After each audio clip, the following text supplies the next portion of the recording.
L'apparition des outils en fer entraîne de profondes modifications dans la société. Des familles prennent possession pour plusieurs siècles d'un terroir qu'elles ne cessent d'améliorer. Dès le VIe siècle avant notre ère, des exploitations agricoles sont fondées par centaines. Certaines, constituées d'une petite maison environnée de quelques dépendances, abritent une modeste famille. D'autres ont une toute autre allure. À Pôle, une demeure de 400 mètres carrés de superficie surplombe une cave et une citerne.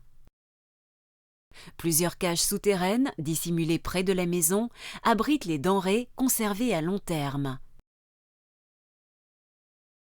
Des celliers, disposés le long de la clôture, conservent au frais les laitages.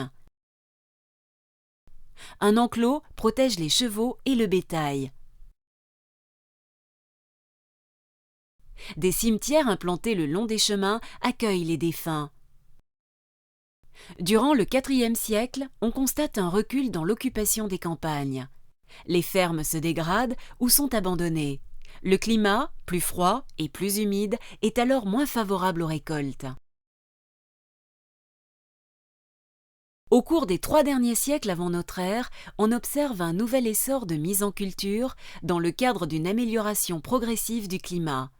Les anciennes exploitations sont restaurées et notablement étendues. De nouvelles sont fondées par milliers.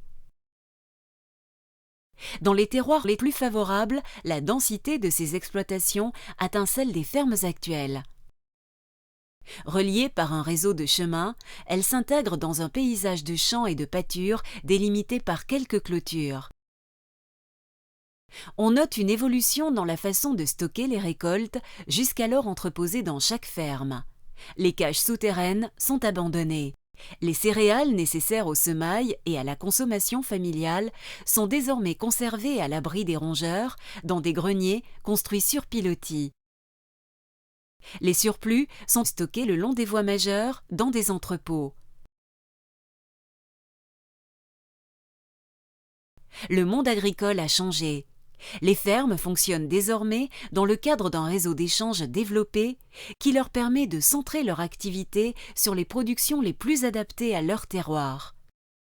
Le sel produit par de nombreux ateliers de sauniers le long des côtes bretonnes permet de conserver les viandes échangées sur les marchés.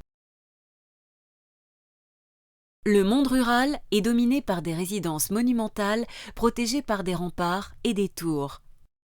Demeurent des plus puissantes familles qui contrôlent et encadrent la société, elles contrôlent les voies majeures ainsi que les entrepôts et ateliers de métallurgie édifiés à proximité.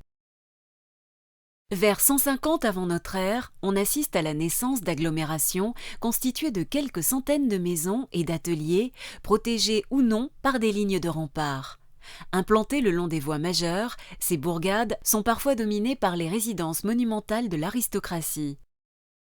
La Gaule, à l'aube de sa conquête par les armées romaines, achevée en 51 avant notre ère, est un territoire riche, densément cultivé et à l'économie prospère.